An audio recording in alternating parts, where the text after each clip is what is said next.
Good morning student. आपलं mathematical tools हा part complete झाला आहे. मग आजपासून आपल्याला आता 8, 9, 10मधले जी इम्पॉर्टंट टॉपिक आहेत त्यांची एकदा रिव्हिजन करायची आहे. मग आज आपण टॉपिक स्टडी करणार आहोत तो म्हणजे मोशन. ओके. आता मोशन डिफाईन करायची असेल तर पहिल्यांदा आपल्याला पोझिशन डिफाईन करावी लागते. सो पोझिशन म्हणजे काय ते सांगतो. Position is a point in a 3 dimension at which particle is located with respect to time and surrounding. हे बघा, आपल्याकडे 3 कोऑर्डिनेट ॲक्सिस असतात, एक्स ॲक्सिस, वाय ॲक्सिस आणि झेड ॲक्सिस. जर एक ॲक्सिस यूज करत असाल तर त्याला 1 डायमेन्शन म्हणतात. तुम्ही जर 2 ॲक्सिस यूज करताय म्हणजे एक्स की वाय किंवा वाय झेड किंवा झेड एक्स, तुम्ही जर 2 ॲक्सिस यूज करत असाल तर त्याला 2 डायमेन्शन म्हणतात. आणि 3 डायमेन्शन याचा अर्थ तुम्ही तिन्ही ॲक्सिस यूज करता, X Y and Z. 3 dimension याला स्पेस देखील म्हणतात. तर position is defined as it is a location, it is a point in a 3 dimension at which particle is located with respect to time and surrounding. 3 डायमेन्शनमध्ये एक point आहे, ज्या पॉईंटला particle locate झाला आहे with respect to given time and surrounding, that is called as position. Suppose करा 4:05 एका particular पॉईंटला एक बॉडी उभी आहे, तर त्या बॉडीचा तो point, that point is nothing but its position. So position is defined as it is a point in 3 dimension at which particle is located with respect to time and surrounding. Okay. आता motion म्हणजे काय बघूयात. Motion is nothing but change in position of particle with respect to time and surrounding. For example, suppose करा at given interval of time, suppose करा t is equal to 0 second, particle is located at point A. ही पार्टिकलचं surrounding आहे, बरोबर आहे. At t is equal to 5 second, particle is at position B. आता बघा, in time 5 second पार्टिकलचं position change झालं, पार्टिकलचं सराउंडिंग चेंज झालं आणि टाईम देखील चेंज झाला. इनिशियली टाईम 0 होता, आता टाईम किती आहे, 5 सेकंड. सो जसा पार्टिकल ट्रॅव्हल करतो, पार्टिकल मूव्ह झाला, त्याची पोझिशन चेंज झाली, टाईम चेंज झाला, सराउंडिंग चेंज झालं. So change in position of particle with respect to time and surrounding is called as motion. Clear झालं. पोझिशन म्हणजे काय लक्षात आलं. Position is a point in a 3 dimension at which particle is located with respect to time and surrounding. एक 3 डायमेन्शनमधला point, ज्या पॉईंटला particle locate झाला आहे with respect to time and surrounding, this is called as position. Motion is nothing but change in position of particle with respect to time and surrounding, that is called as motion. आता मोशनला classify करतात according to various criteria. Depending upon nature of motion, depending upon nature of motion, motion has 2 types: uniform motion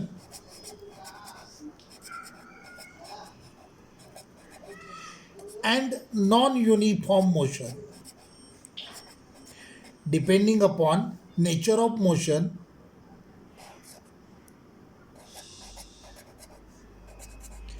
motion has 2 types.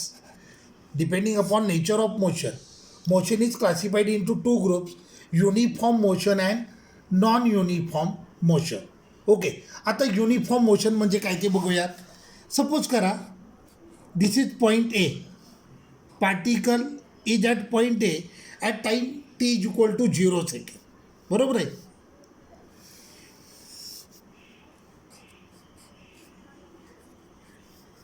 At t is equal to 2 second particle is at position B, आणि ह्या 2 पोझिशनमधलं distance suppose करा 5 metre आहे. At t is equal to 4 second particle is at point C, change in position of particle is 5 metre.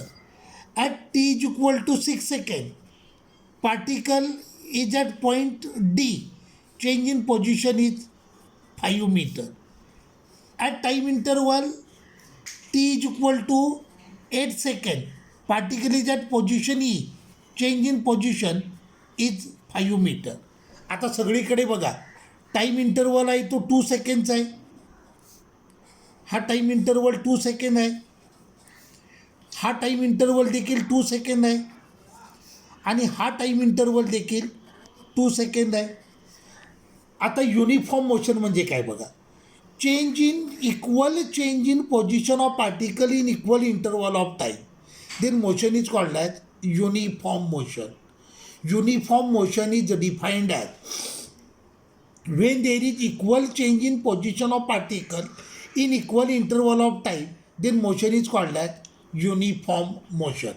Time interval सगळीकडे same आहे. त्या same time इंटरवलमध्ये, त्या equal time इंटरवलमध्ये पार्टिकलची चेंज इन पोझिशन जर इक्वल असेल तर ती मोशन असते युनिफॉर्म मोशन. क्लिअर झालं? मोशन युनिफॉर्म मोशन म्हणजे काय लक्षात आलं?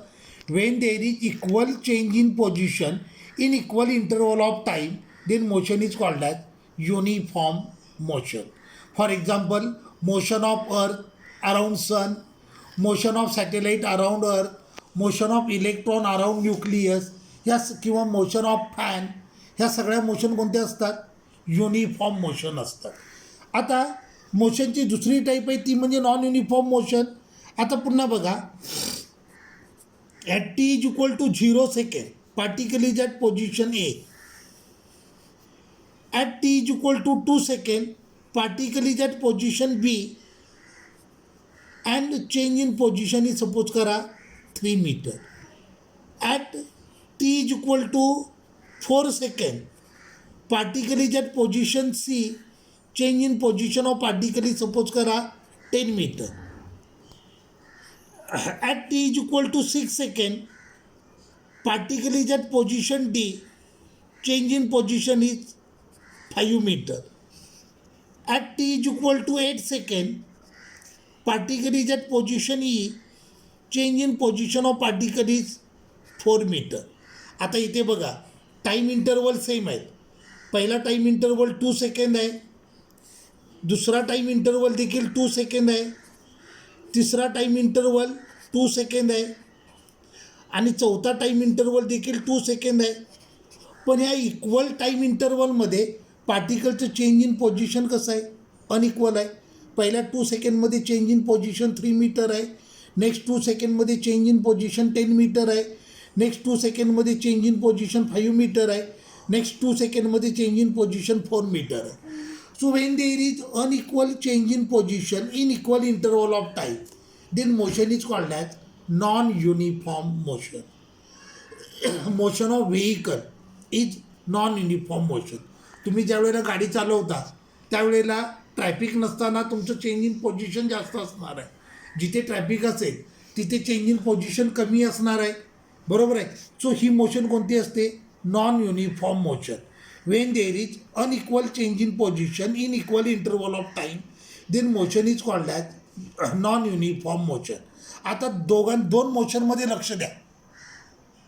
दोन्हीकडे कम्पॅरिझनसाठी मी टाईम इंटरवल सेमच ठेवला आहे. बरोबर आहे? सो इक्वल टाईम इंटरवल दोन्ही केसमध्ये असणार आहे. In that equal time interval, if change in position is constant, if change in position is same, then motion is uniform motion. In that equal time interval, if change in position is unequal, then motion is called as non-uniform motion. Clear झालं? मी काय काय सांगितलं बघा. पहिल्यांदा मी position म्हणजे काय ते सांगितलं, त्यानंतर मी मोशन म्हणजे काय ते सांगितलं, नंतर आपण मोशनचं क्लासिफिकेशन स्टडी करतोय. सो पोझिशन म्हणजे काय? Position is nothing but it is a point in 3 dimension at which particle is located with respect to time and surrounding. When there is change in position of particle with respect to time and surrounding, then it is called as motion. Depending upon nature of motion, motion is classified into 2 groups: uniform motion and non-uniform motion. When there is equal change in position in equal interval of time, then motion is called as uniform motion. When there is unequal change in position in equal interval of time, then motion is called as non-uniform motion. Uniform motionचं example, motion of earth with respect to sun, motion of satellite with respect to earth, motion of electron around nucleus. तर non uniform मोशनचं example झालं motion of vehicle. It is non uniform motion. आता depending upon description there are 3 types of motion. 1 dimensional motion or 1D motion, 2 dimensional motion or 2D motion, and 3 dimensional motion or 3D motion. Okay, तुम्ही मोशनला कसं describe करता, on the basis of that there are 3 types of motion. 1 dimensional motion, 2 dimensional motion and 3 dimensional motion. When motion is described by using single coordinate axis. मी मगाशीच म्हटलं की आपल्याकडे axis किती असतात, 3 axis असतात, एक्स वाय आणि Z. तुम्ही motion describe करायला कुठला तरी एकच ॲक्सिस यूज करताय, मे be x, may be Y और may be Z. When motion is describe by using single coordinate axis then motion is called as 1 dimensional motion. अगदी साधं एक्झाम्पल, सपोज करा बॉलला मी अपवर्ड डिरेक्शनला थ्रो केलं. आता बॉलची मोशन डिस्क्राईब करायची असेल तर तुम्हाला एकच ॲक्सिस यूज करावं लागेल, व्हर्टिकल ॲक्सिस किंवा वाय ॲक्सिस. अशी मोशन म्हणजे 1 डायमेन्शनल मोशन.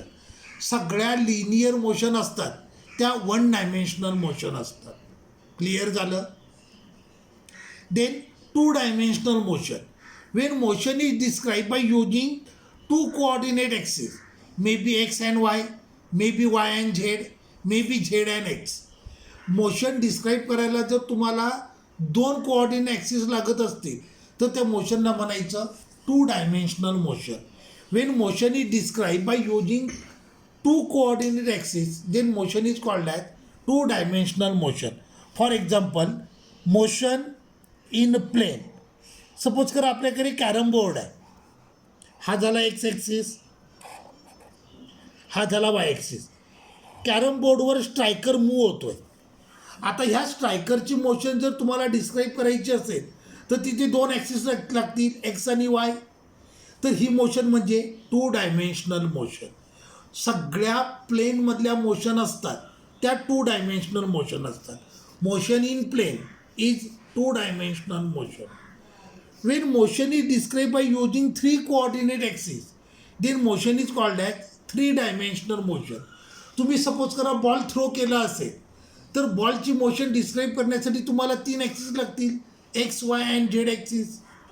जर तुम्ही बॉल थ्रो केला असेल तर बॉलची मोशन डिस्क्राईब करायला आपल्याला 3 ॲक्सिस लागतील. तर ही मोशन म्हणजे 3 डायमेन्शनल मोशन. क्लिअर झालं. सो मोशनचं क्लासिफिकेशन बघा. Depending upon nature of motion there are 2 types of motion, uniform motion and non uniform motion. And depending upon description of motion there are 3 types of motion, 1 dimensional motion, 2 dimensional motion and 3 dimensional motion. मोशनच्या ह्या 2 type आहेत. Clear झालं. बऱ्याच जणांना मोशनच्या type विचारल्या की ते सांगतात circular motion, rotational motion, spinning motion. तर एक इम्पॉर्टंट पॉईंट नोट करा, circular motion, rotational motion, spinning motion, oscillatory motion ह्या मोशनच्या टाईप नाही आहेत, ते मोशनचे फॉर्म्स आहेत. काय म्हटलं मी, मोशनच्या टाईप 2च, युनिफॉर्म मोशन और नॉन युनिफॉर्म मोशन, किंवा 1 dimensional motion, 2 dimensional motion, 3 dimensional motion. तर circular motion, rotational motion, oscillatory motion हे मोशनचे फॉर्म्स आहेत. सो पुढचा पॉईंट आपल्याला स्टडी करायचा आहे, फॉर्म्स ऑफ मोशन. पहिला फॉर्म आहे लिनियर और ट्रांसलेशनल मोशन. पहिला फॉर्म आहे लिनियर और ट्रांसलेशनल और रेक्टिलिनियर मोशन. हे मोशनची टाईप नाही आहे, तर हा मोशनचा फॉर्म आहे. कळलं. जसं एनर्जी असते, एनर्जीच्या 2च टाईप असतात, कायनेटिक एनर्जी आणि potential energy. Electric energy, sound energy, thermal energy हे एनर्जीचे फॉर्म्स आहेत. तसं मोशनच्या टाईप 2च, युनिफॉर्म किंवा नॉन युनिफॉर्म. किंवा डिस्क्रिप्शन असेल तर 1 dimensional, 2 dimensional, 3 dimensional. Linear motion, circular motion, rotational motion, these are forms of motion. So linear और ट्रान्सलेशनल और रेक्टिलिनियर मोशन. म्हणजे काय, Wien particle is travelling along straight line path, when particle is traveling along straight line path, then motion is called as linear motion or translational motion or rectilinear motion. Clear झालं? When a particle is moving along a straight line path, then motion is called as translational motion or linear motion. मोशनचा second form आहे circular motion. When particle is moving along a circumference of circle, particle is traveling along circumference of circle, then motion is called as circular motion. Clear झालं? एक particle आहे जो circular ट्रॅकवर move होतोय. Motion of particle along a circumference of circle is called as circular motion. Third type आहे spinning motion. Motion of body about its own axis is called as spinning motion. Motion of particle about its own axis is called as spinning motion. अर्थ स्वतःच्या axis भोवती revolve होते, बरोबर आहे. तर अर्थची ही motion कोणती झाली? Spinning motion. क्लिअर झालं? देन फोर्थ फॉर्म आहे रोटेशनल मोशन.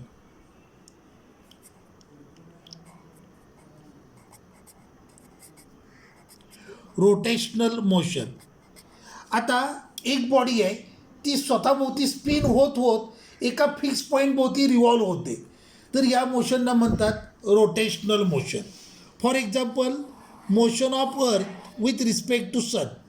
आता बघा, अर्थ स्वतःच्या ॲक्सिस भोवती स्पिन होते, ॲट द सेम टाईम ती सन भोवती रिव्हॉल्व होते.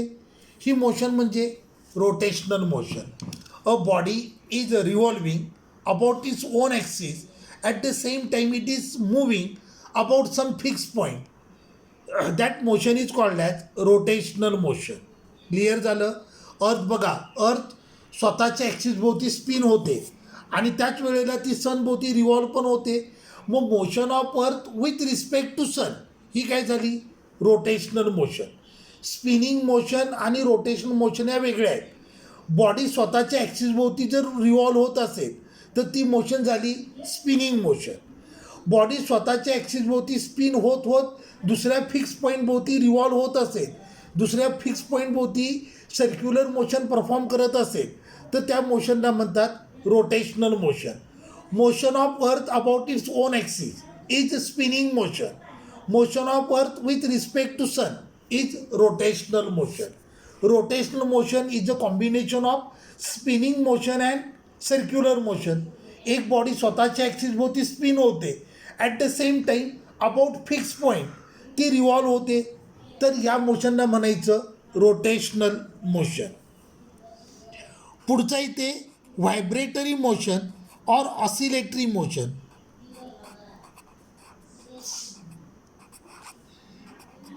ऑसिलेटरी मोशन और व्हायब्रेटरी मोशन. आता ही म्हणजे पेंड्युलमची मोशन. लक्ष द्या, पेंड्युलमला तुम्ही डिस्प्लेस केलं तर पेंड्युलम असा मूव्ह होतो. आता ही पोझिशन आहे, या पोझिशनला म्हणतात मीन पोझिशन.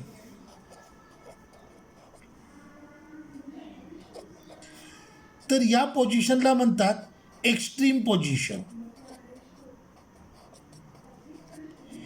पेंड्युलमची मोशन ही ऑसिलेटरी मोशन असते. पेंड्युलम रिव्हॉल्व होताना तो असा मूव्ह होतोय, ही मीन पोझिशन आहे, तर ही एक्स्ट्रीम पोझिशन आहे. Motion of particle on either side of mean position is called as oscillatory motion or vibratory motion. कळलं? Motion of particle on either side of mean position is called as oscillatory motion or vibratory motion. मोशनची पुढची type आहे ती म्हणजे random motion.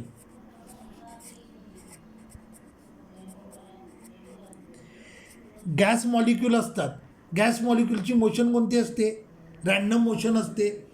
Conductor असतो, कंडक्टरमध्ये खूप सारे फ्री इलेक्ट्रॉन असतात. फ्री इलेक्ट्रॉनची मोशन देखील कोणती असते? रॅन्डम मोशन असते. सो रॅन्डम मोशन याचा अर्थ motion without any role in all possible direction with all possible velocity, या मोशनला म्हणतात रॅन्डम मोशन. क्लिअर झालं? Motion of particle with any possible velocity in any possible direction is called as random motion. Motion of gas molecule, motion of free electron in conductor, ह्या सगळ्या motion कोणत्या आहेत? Random motion आहेत. तर clear झालं?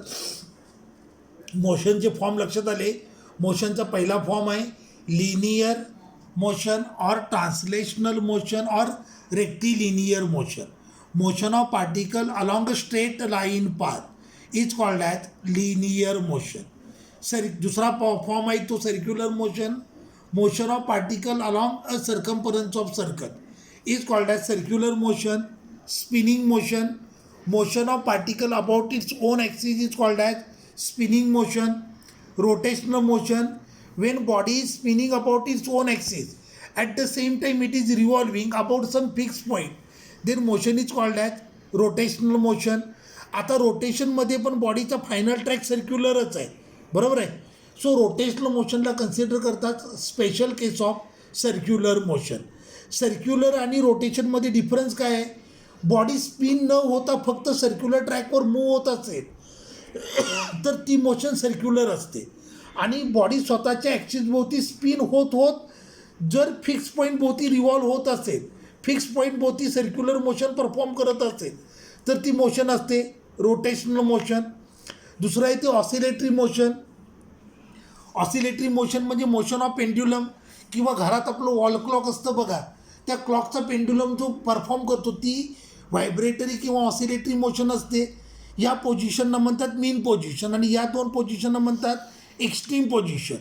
याला तुम्ही जर पॉझिटिव्ह एक्स्ट्रीम म्हटलं तर मग ही पोझिशन निगेटिव्ह एक्स्ट्रीम, किंवा याला राईट एक्स्ट्रीम पोझिशन म्हटलं तर मग ही left extreme position. Motion of particle on either side of its mean position is called as oscillatory motion or vibratory motion. आणि लास्ट फॉर्म आहे तो म्हणजे random motion.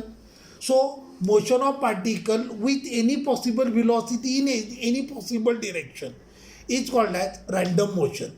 Motion of gas molecule किंवा motion of free electron in a conductor, these are random motions. Clear झालं? असेच आपल्याला आता ही मोशनची related आज मी काय काय सांगितलं बघा.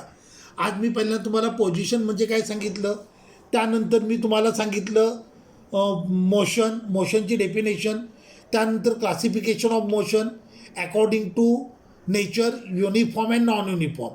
अकॉर्डिंग टू डिस्क्रिप्शन मोशनचे 3 टाईप, 1 डायमेन्शन, 2 डायमेन्शन आणि 3 डायमेन्शन. देन आपण डिस्कस केले फॉर्म्स ऑफ मोशन. क्लिअर झालं? हे मोशनचे सगळे फॉर्म खूप इम्पॉर्टंट आहेत आणि पुढे आपण कायनेमॅटिक्स म्हणून एक टॉपिक स्टडी करणार आहे. त्या टॉपिकचं हे बेसिक इंट्रोडक्शन आहे. हे तुम्हाला कुठेतरी 9th झालं असेल, पण आता ते विसरले म्हणून मी हे पुन्हा एकदा रिवाईज केलं. असे जेई आणि नीटसाठी काही इम्पॉर्टंट पॉईंट जे आपल्याला येणं गरजेचं आहे, असे पॉईंट जे 8, 9, 10th कुठेतरी झालेत पण आता ते कदाचित विसरलेत, आपण ते पॉईंट आपल्याला ते रिवाईज करायचे. ओके, ठीक आहे, थांबूयात मग.